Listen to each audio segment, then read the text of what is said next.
niyo? Sabi ko, 500 akin kayo, papayag ko yun dyan. Yan nga po yung hawak niya. Ito po yung kinakita ko kaninang gaw. Kita ko.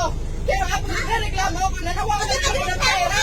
Magreklamo ka kung mamaya sa'yo. Kung sa'yo, Hindi po kayo nagreklamo nga raw. Ayun yung video, oh. O, sige. Nakita rin po kayo kasi video. Oh, eh, akin yan eh. Sa'yo ba yan? Oh. Ibibigay ko sa'yo ng pera. Ako pa. O, sige. Halika. Kuya, itanong mo kung may nawala sa kanya. O, sige. Ito nga po yung nawala akong pera. Ninakaw ka, babalik ka! Ha? Siyempre, babalik na eh. Pinag-inaano ko na po kayo eh. Bakit kayo babalik ka? Nasabi niya kasi, Tingnan po, tingnan lang. Sige. CCTV po tayo. O, sige sa'yo. Ang sabi niya kasi sa akin, 500, eh, pantahit ko to sa'yo. Wala ako sinabi 500. Sinabi ko nawawalan po ako ng pera. Kulang po to. O, sige. Kung nawawalan ka, baka bigyan pa kita. O. Kung nawawalan ka, kung sa'yo to, eh, babae Hindi nga po yan yung pinaglalaban ko. Ito ang pinaglalaban ko, kinuha niya. Nilagay niyo kung dapat ko kanina pinagkakalit ako. Tingnan mo dyan. Mula ka sa'yo nawawala, eh. Talo mo yung 500. Tingnan mo Ano dyan.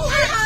Nagreklamo na nga ako sa inyo. Ate ka ako kaayos. Dapat sasabi ko sa inyo nawawalan po ata ako ng pera. O, yan.